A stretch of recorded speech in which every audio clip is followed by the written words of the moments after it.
Assalamualaikum warahmatullahi wabarakatuh.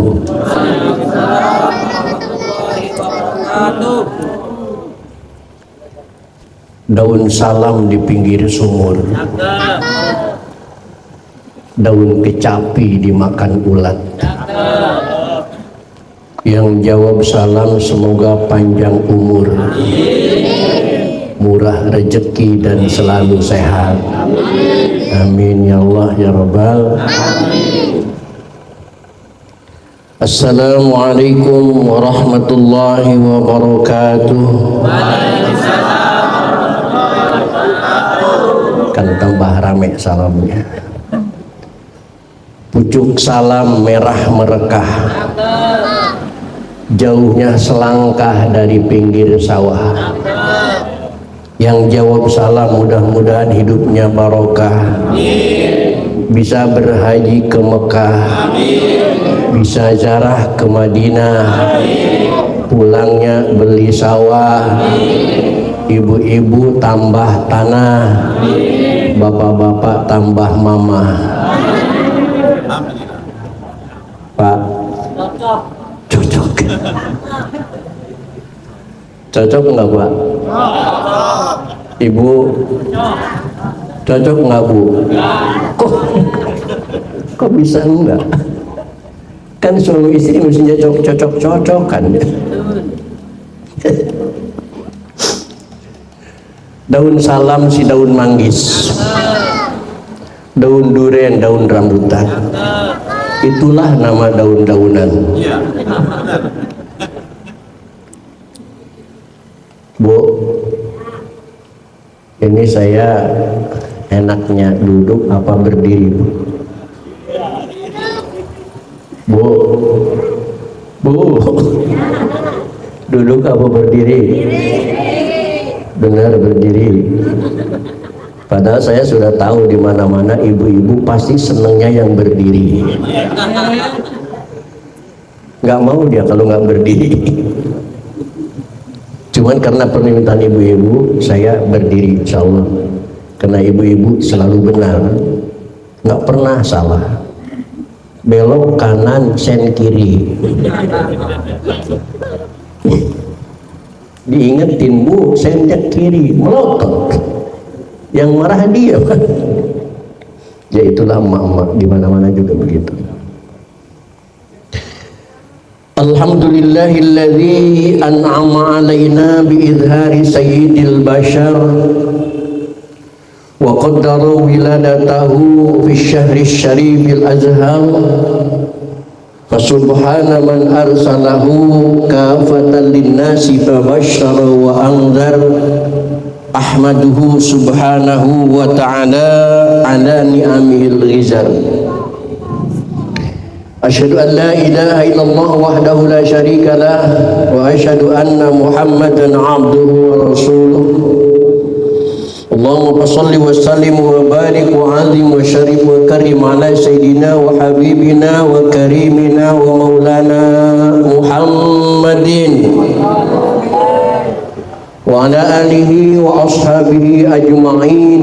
La hawla wa la quwwata illa billahil aliyyil azim. Amma ba'da. Qad qala ta'ala fi ayatihil karim. A'udzu billahi minasy syaithanir rajim. Bismillahirrahmanirrahim. Ma kana Muhammadun aba ahadin min rijalikum walakin Rasulullah wa khataman nabiyyin ila akhiril ayat.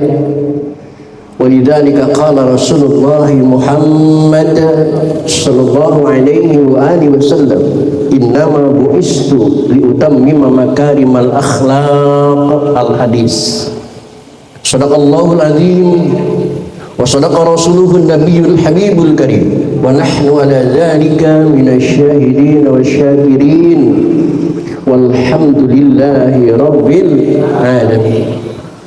Ma'asyiral muslimin, bapak-bapak beserta ibu-ibu jamaah yang hadir pada malam ini, bil khusus Ketua DKM Musolah Nurul Iman Bapak yang saya hormati dan yang saya muliakan, mudah-mudahan selalu dimuliakan oleh Allah Subhanahu wa taala. Yang saya hormati dan yang saya muliakan, yang mewakili 3 pilar, Bapak Aibtu Cecep. Kalau lihat namanya Pak Cecep itu kayaknya satu bahasa dengan saya, Pak. Ini orang Rangkas Bitung, Pak. Sama-sama Sunda. Kang MC yang ganteng, terima kasih atas waktunya. Ketua panitia yang yakin saya perjuangan panitia ini, Masya Allah, tidak cuman tenaga, tidak cuman dana, tetapi pikiran. Bagaimana mengelola dana supaya Muludan malam ini meriah. Tapi alhamdulillah perjuangannya kadang-kadang sampai ke batas kejengkelan, sampai ke batas kesabaran. Yang nyumbangnya kecil, ngomelnya panjang. Kadang-kadang yang nyumbangnya gede, nggak ngomel sebenarnya. Segenap jamaah yang hadir pada malam ini yang saya hormati dan yang saya muliakan, mudah-mudahan dengan menghadiri acara peringatan Maulid Nabi besar Muhammad SAW, kita semua mendapatkan syafaat dari yang mulia Nabi besar Muhammad SAW. Mudah-mudahan dengan acara ini anak-anak kita yang sedang sekolah, yang sedang belajar, dilancarkan belajarannya oleh Allah. Mudah-mudahan kita yang sedang berusaha dilancarkan usahanya oleh Allah Subhanahu wa taala. Mudah-mudahan yang jomblo cepat dapat jodoh, yang sudah kawin mudah-mudahan kawin lagi. Hadirin kaum muslimin rahimakumullah. Puji dan syukur mari kita panjatkan kehadirat Allah. Salawat dan salam mari kita terus sanjungkan kepada Rasulullah Muhammad sallallahu alaihi wasallam. Malam ini sebenarnya sudah malam-malam terakhir di bulan Rabiul Awal, hampir memasuki Rabiul Akhir. Tapi pertanyaannya, kenapa umat Islam masih memperingati maulidnya Nabi besar Muhammad sallallahu alaihi wasallam? Bahkan insya Allah nanti nyambung ke Jumadil Ula, Jumadil Akhir, nyambung ke Rajab nanti. Rajaban insya Allah biasanya nyambung ke Ramadan. Nyambung. Kenapa? Karena betapa cintanya kita kepada Nabi Muhammad sallallahu alaihi wasallam. Bahkan semestinya bukan cuma kita umat Islam yang memperingati Maulid Nabi Muhammad, bukan. Tetapi non muslim juga semestinya memperingati maulid. Kenapa demikian?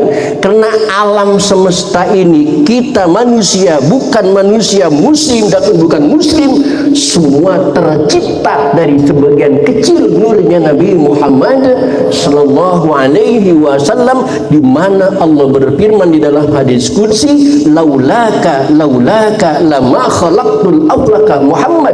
Kalau seandainya tidak ada kamu, tidak mungkin aku ciptakan alam dunia ini.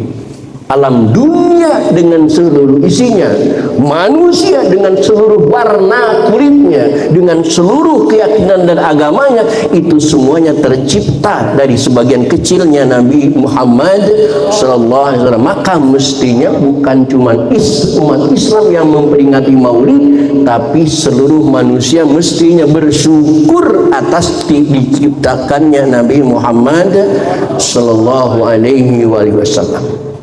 Hadirin rahimakumullah. Tetapi faktanya, tetapi kenyataannya, jangankan umat Islam secara keseluruhan, jangankan manusia yang non muslim, yang mengaku sebagai umat Islam saja masih ada yang mengatakan maulidan itu bid'ah. Betul. Masih ada yang ngomong rajaban itu tahlilan yasinan marhabanan subhanallah. Saya belum pernah ceramah di sini. Maka sekali saya ceramah di sini, Saya tantang orang-orang yang mengatakan maulid itu bid'ah. Wahai saudara, datang ke rumah saya, bawa kitabnya. Yuk kita bahas bersama-sama. Di mana bid'ahnya maulid? Hadirin kaum muslimin rahimakumullah. Bukankah Allah berkali-kali mengingatkan kepada kita dengan segat fi'il amar?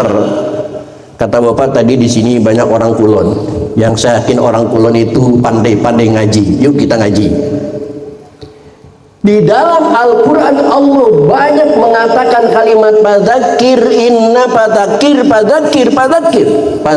inna fa'ati dzikra fadzakir sayadzakkaru ma yakhsha fadzakir innama anta mudzakir wa dzakir fa inna dzikra tanfa'u, dan lain sebagainya. Fadzakir, ingatkan.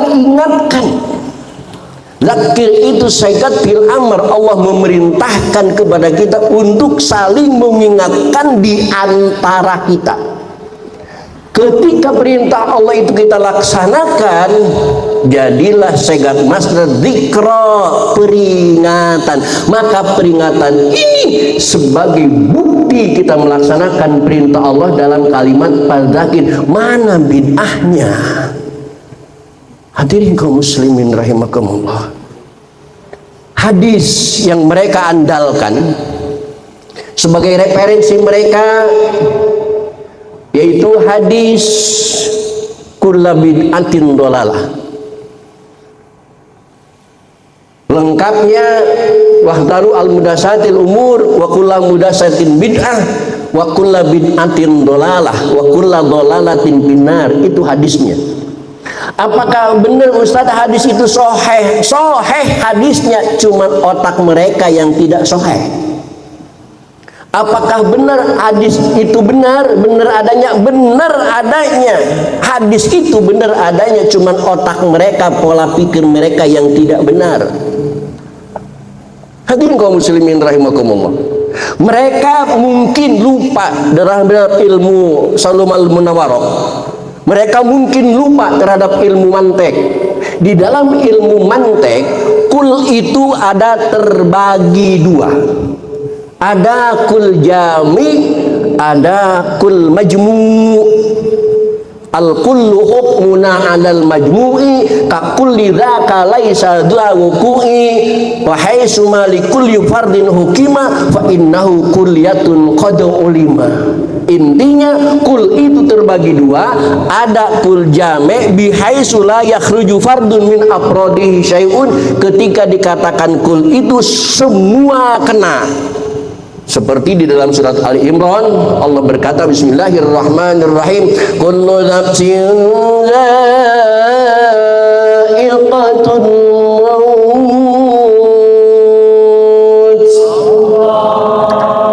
Yang artinya semua manusia pasti mengalami kematian, semua jiwa pasti mengalami kematian. Nah, itu kulnya kul jame'.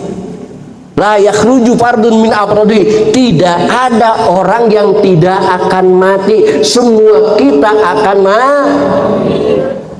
Raja-raja, orang kaya, presiden, polisi, pejabat, kiai. Jangan keras-keras kayak giliran kiai mah meninggal gitu. Kayaknya semangat banget nyumpahin kiai mati. Tidak ada yang tidak mati. Baru itu kul jami', semuanya kena. Tapi juga ada kul majmu', hanya sebagian yang kena. Lihat surat Al-Kahfi ayat 79. Ketika Nabi Musa protes kepada gurunya Nabi Khidir, wahai Tuan Khidir, kenapa kapal perahu ini Tuan rusak sampai ditenggelamkan? Nabi Khidir menjawab, wahai murid celotes, wahai murid kurang ajar, jangan protes melulu loh.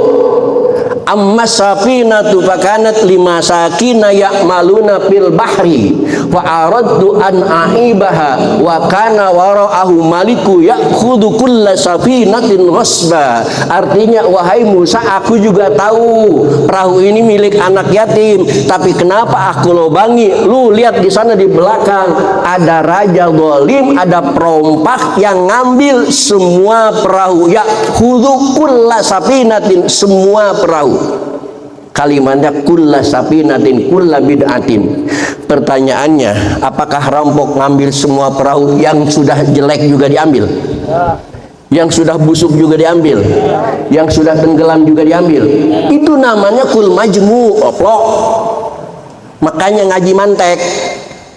Tidak semua berlaku. Jadi kulla bid'atin dolalah itu tidak semua yang bid'ah. Apa itu bid'ah? Bid'ah itu yang tidak ada di zaman Rasulullah Sallallahu Alaihi Wasallam. Seandainya Bapak Ibu kulla bid'atin dolalah itu kul jame, coba kita bayangkan. Ketika Nabi Muhammad SAW melaksanakan haji dari Madinah ke Mekah, naik mobil apa naik onta? Naik pesawat apa naik kuda? Karena waktu itu tidak ada pesawat, waktu itu belum ada mobil. Berarti keberadaan mobil itu bid'ah, keberadaan pesawat itu bid'ah. Maka kalau orang sini mau naik haji, jangan naik pesawat, bid'ah, dolalah, benar.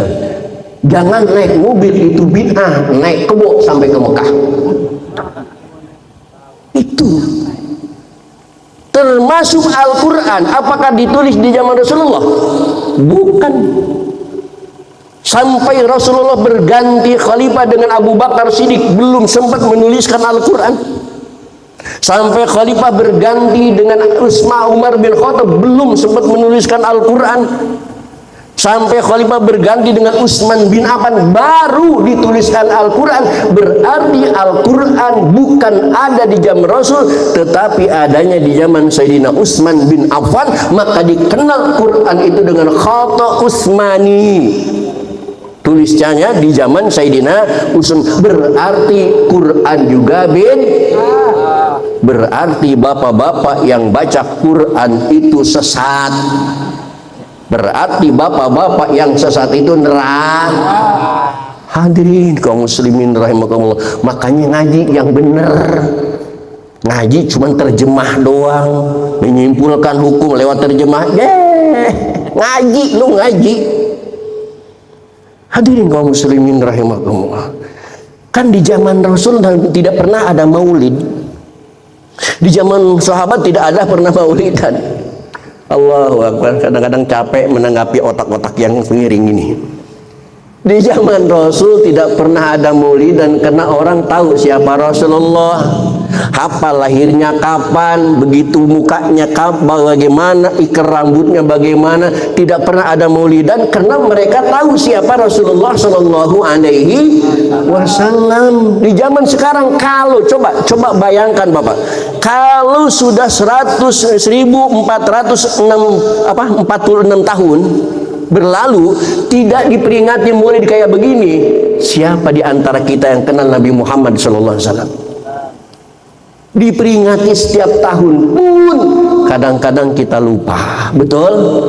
Karena kita kan error, otaknya campur dengan pinjol, dengan apa tadi Bapak bilang, judo, dengan podol, campur di sini semua.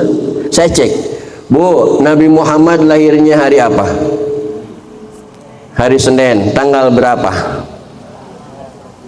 Tanggal 12, bulan apa? Rabiul Awal, tahun apa? Nah, ini ibu-ibu dan kita hafal karena setiap tahun kita diperingati Nabi Muhammad itu siapa. Kalau tidak diperingati, nyaris nggak bakal tahu. Nabi Muhammad itu ayahnya siapa? Hah? Abdullah. Kakeknya siapa? Kakeknya siapa? Kenapa kita ingat? Karena diperingati setiap tahun. Bahkan saya menemukan rahasia angka tersebut, Pak. Kenapa Nabi Muhammad dilahirkan hari Senin, bukan hari Selasa? Padahal hari yang paling utama itu Sayyidul Ayam hari apa? Hari Jumat. Kenapa nggak hari Jumat? Kenapa Nabi Muhammad dilahirkan tanggal 12, enggak tanggal 1? Kenapa Nabi Muhammad dilahirkan bulan Rabiul Awal? Padahal bulan yang paling mulia bulan apa? Bulan Ramadan. Kenapa enggak bulan Ramadan? Mau tahu? Mau tahu? Mau tahu aja, mau tahu banget? Sanggup nungguin sampai jam 4? Insya Allah saya pulang duluan.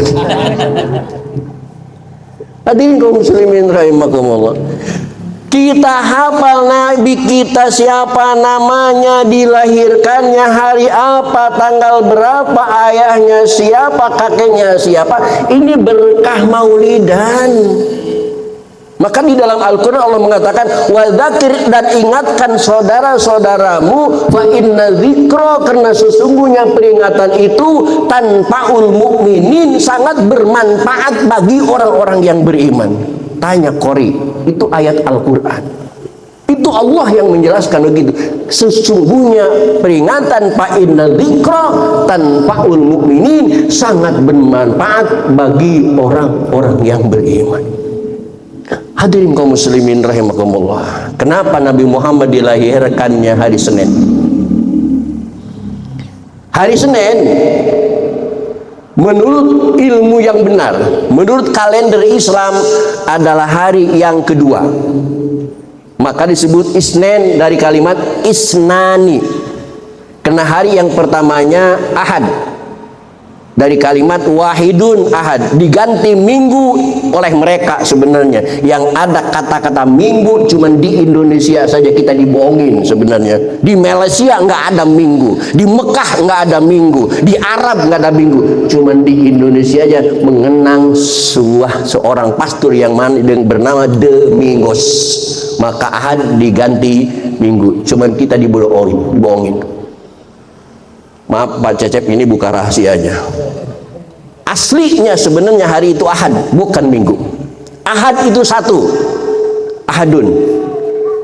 Yang kedua Isnani, menjadi Senin, Isnen. Kenapa Nabi Muhammad dilahirkan hari Isnin, hari yang kedua? Karena di dalam sebutan umat Islam, di dalam otak umat Islam, nama yang paling mulia yang kedua adalah nama Nabi Muhammad Sallallahu Alaihi Wasallam. Setelah pertamanya nama Allah Subhanahu wa Ta'ala. Yang pertama Allah, yang kedua Muhammad Rasulullah.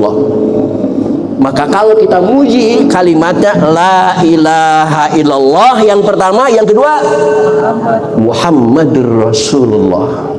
Syahadat terbagi dua, ada syahadat tauhid, asyhadu an la ilaha illallah, yang kedua syahadat rasul, wa asyhadu anna muhammadan rasulullah. Selalu yang kedua, di musolah, di masjid, di sebelah kanan lafaz Allah, sebelah kiri lafaz Muhammad. Itu nama-nama agung di dalam memori umat Islam.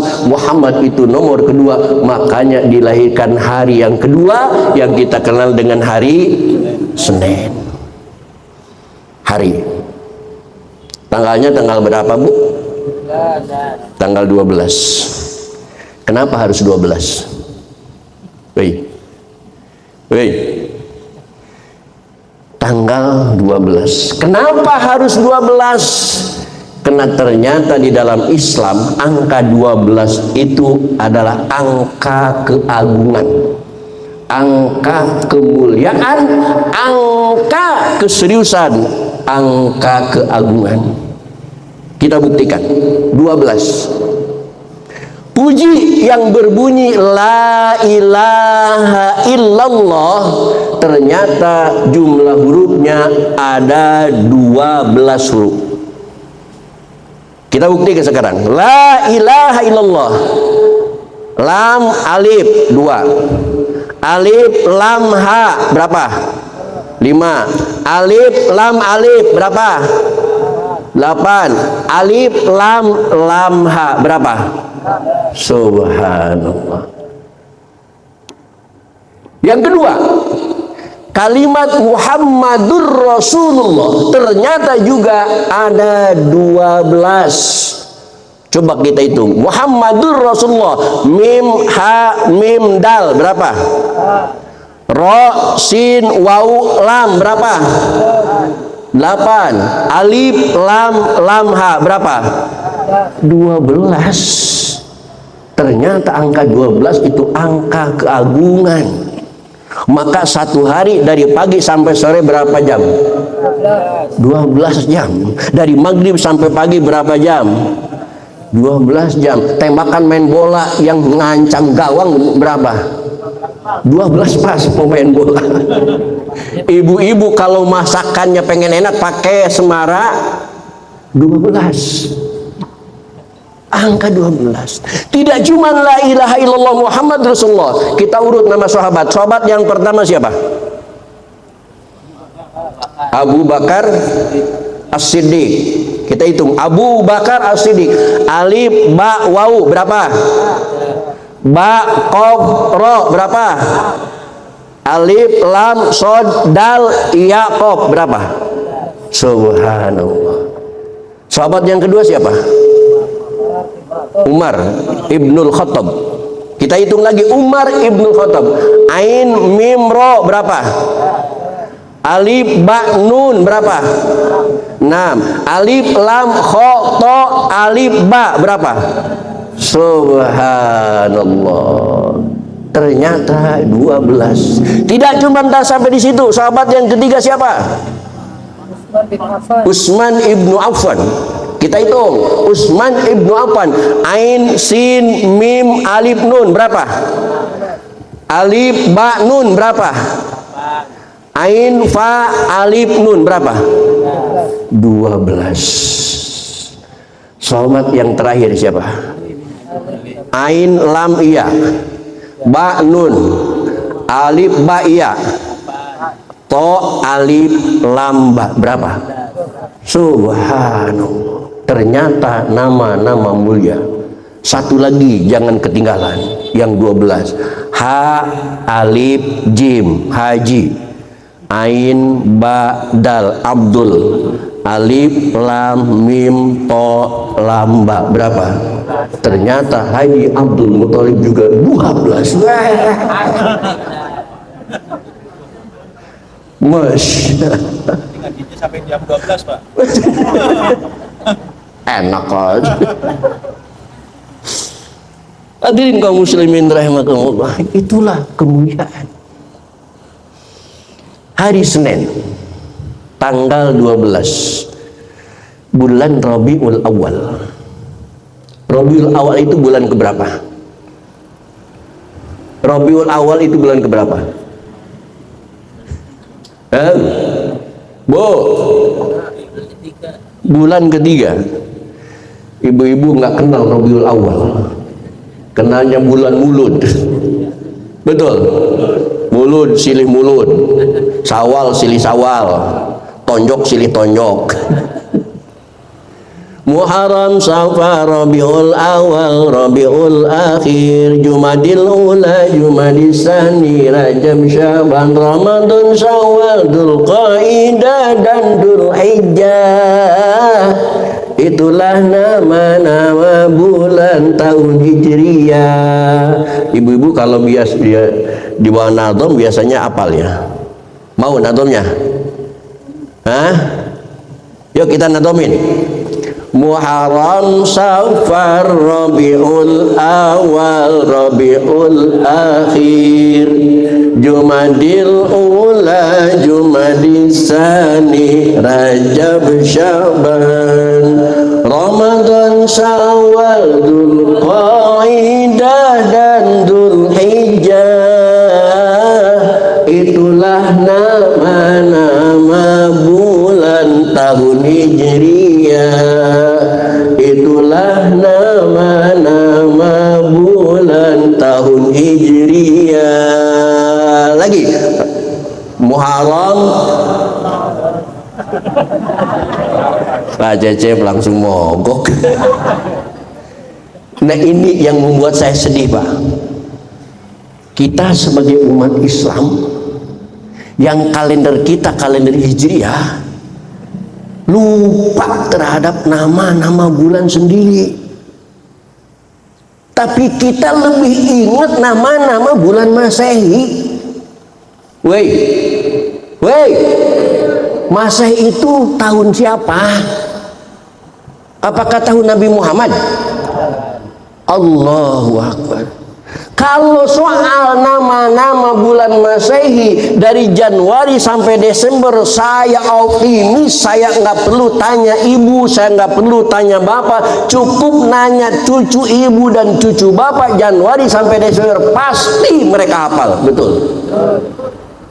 Tapi ketika bulan kita sendiri, tahun kita sendiri, kalender kita sendiri yang diciptakan oleh sahabat, direstui oleh Nabi Muhammad, yang diambil dari hijrahnya Nabi Muhammad SAW, kita sebagai umat Islam yang mengaku sebagai umat Nabi Muhammad lupa namanya. Subhanallah, ini yang membuat saya sedih. Maka perlu diperingati Maulid ini supaya kita kenal siapa Nabi Muhammad. Rabiul Awal itu bulan yang ketiga. Kenapa bulan yang ketiga? Wa adnal kamal salas. Di dalam kitab fikih selalu dijelaskan kesempurnaan itu di angka 3. Orang Sunda bilang mista maja utama. Ketika ada orang lomba lari, lomba apapun, hitungannya sampai berapa?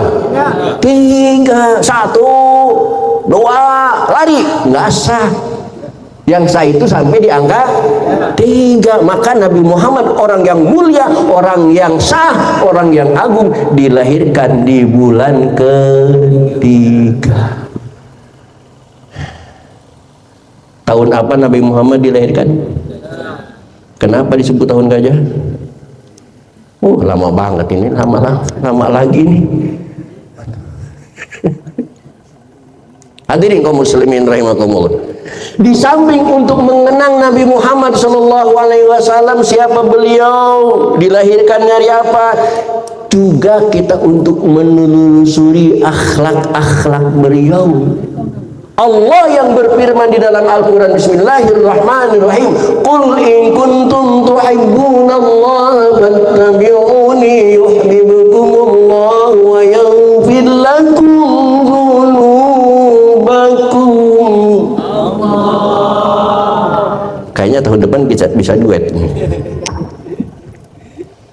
Qul, ucapkan oleh Muhammad, sampaikan kepada umatmu, in kuntum tuhibbunallah, kalau kalian betul-betul mencintai Allah, fattabi'uni, maka ikuti aku Muhammad. Untuk mengikuti Nabi Muhammad, bagaimana kita menjadi pengikut kalau kita tidak tahu kronologisnya? Maka peringatan ini sebagai wahana, sebagai sarana untuk membongkar kembali bagaimana Rasulullah, siapa dia, bagaimana hidupnya. Karena di dalam jiwa Rasulullah SAW itu ada uswatun hasanah, contoh dan suri teladan yang baik. Bagaimana Rasulullah memperlakukan istrinya.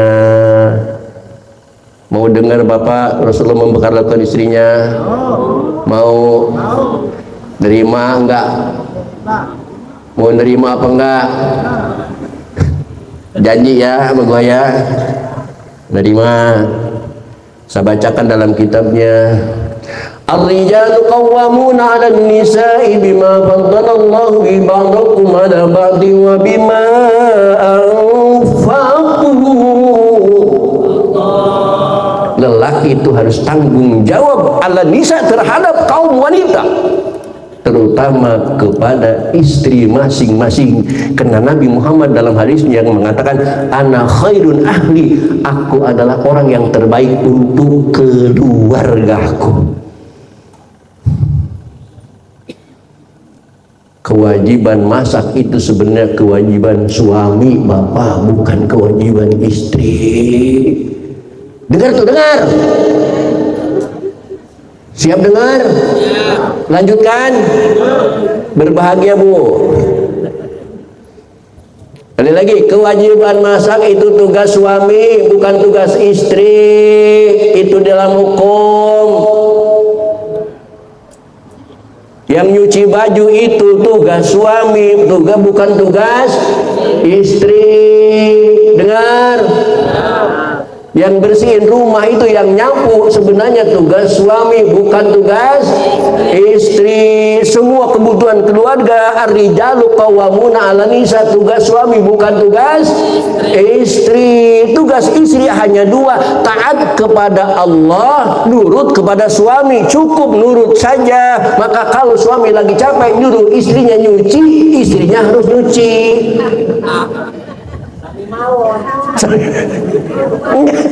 Ini kan bukan tugas, membantu. Kalau suami pulang kerja capek, nggak mau masak, nyuruh istrinya masak, istri harus masak. Suami pulang dari pabrik capek, nggak mau nyapu, nyuruh istrinya nyapu, istri wajib nyapu. Jangan cengar-cengir loh, merasa menang. Itu Rasulullah SAW sangat menghargai istrinya, tidak pernah menyebut nama telanjangnya. Nabi Muhammad mengambil istrinya, ya Humairah, wahai sang merah merona. Bu,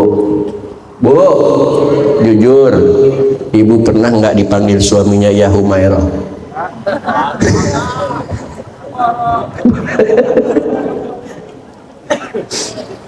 Ngiri nggak ibu sama Siti Aisyah? Nggak usah ngiri ya, nggak usah, udah terima aja lah. Kenapa Nabi memanggil Siti Aisyah ya Humairah? Karena Siti Aisyah itu kulitnya putih, warna pipinya kalau kesinar matahari kemerah-merahan merona, maka disebut ya Humairah, wahai yang merah merona. Kalau ibu hitam tolong, masa dipanggil ya Humairah?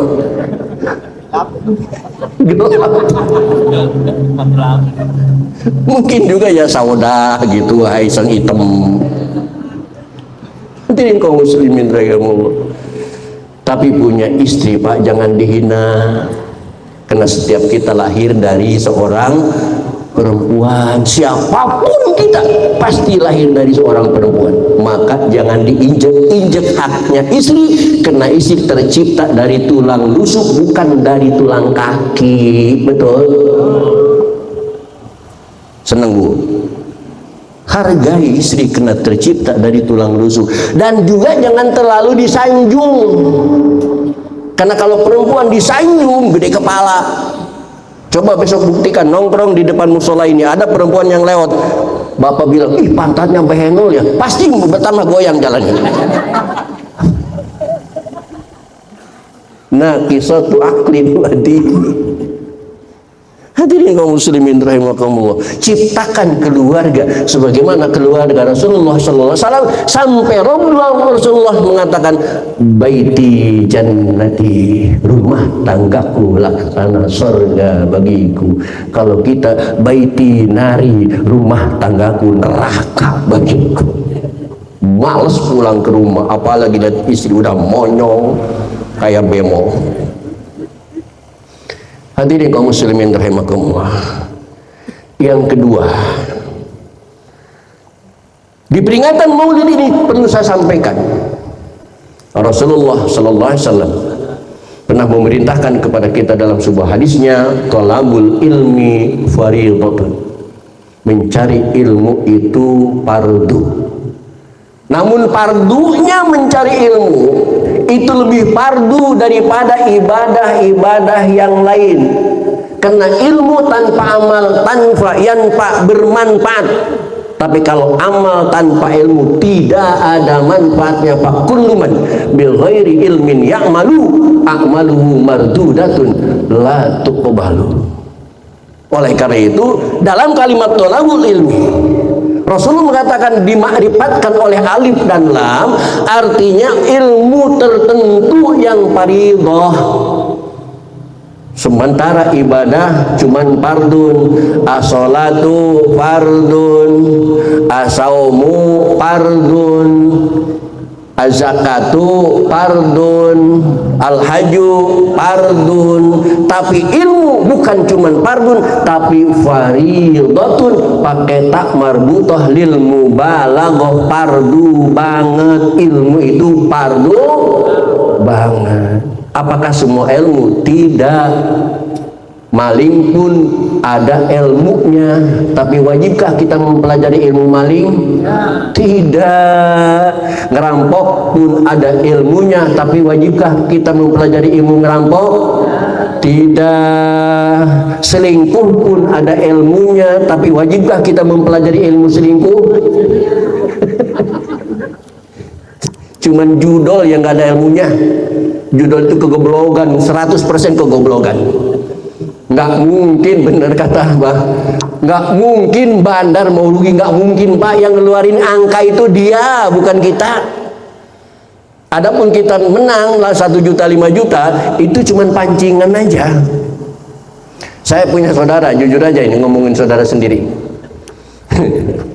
Bangkrut di Indonesia, punya utang 30 miliar. Sisanya dipakai ke Mekah sama dia, dipakai umroh 3 keluarga orang mampu. Tetapi otaknya memang otak judol ya. Di Mekah tetap judi.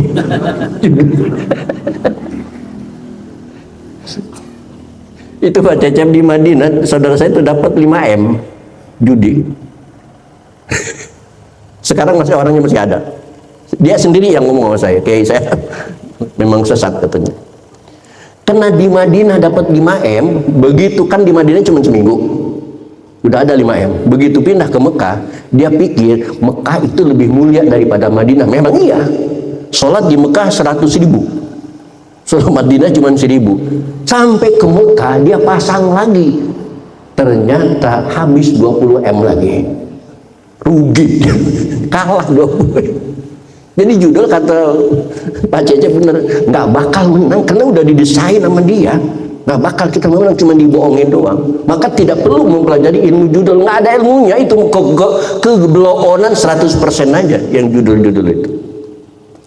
Apa ilmu yang harus dipelajari? Ilmu din, ilmu agama.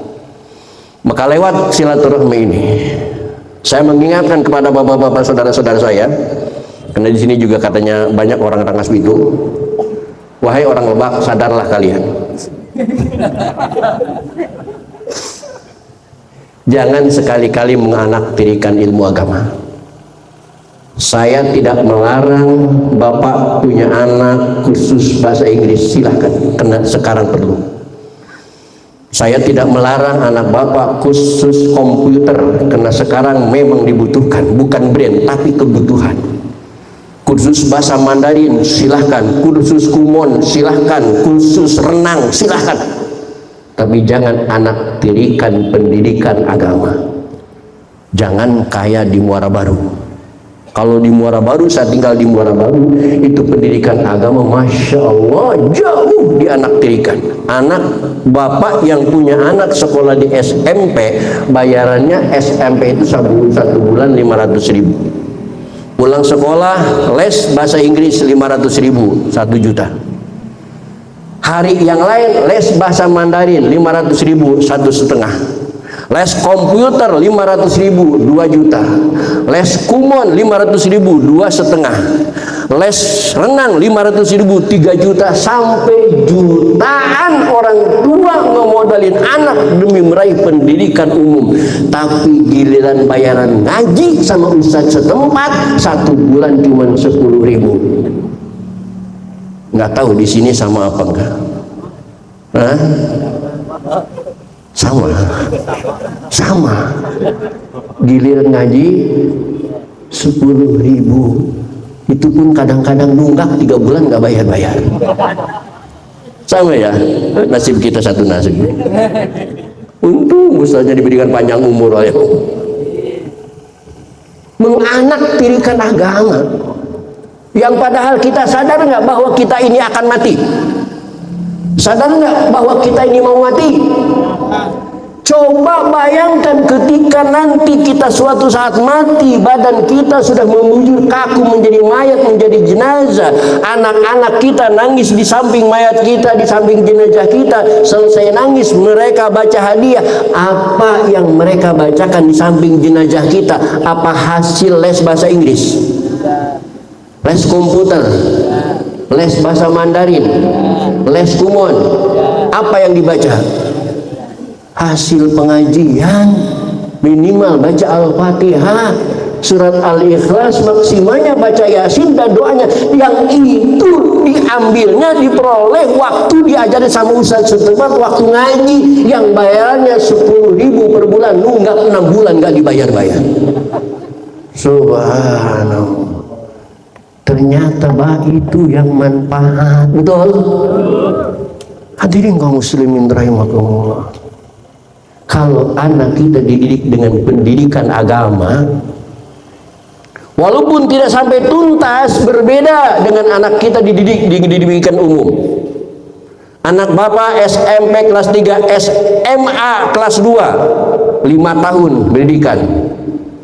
SMP 3 tahun, SMA cuman nggak dapat ijazah. Kira-kira balik ke masyarakat, lulusan kelas 2 SMA jadi apa di masyarakat?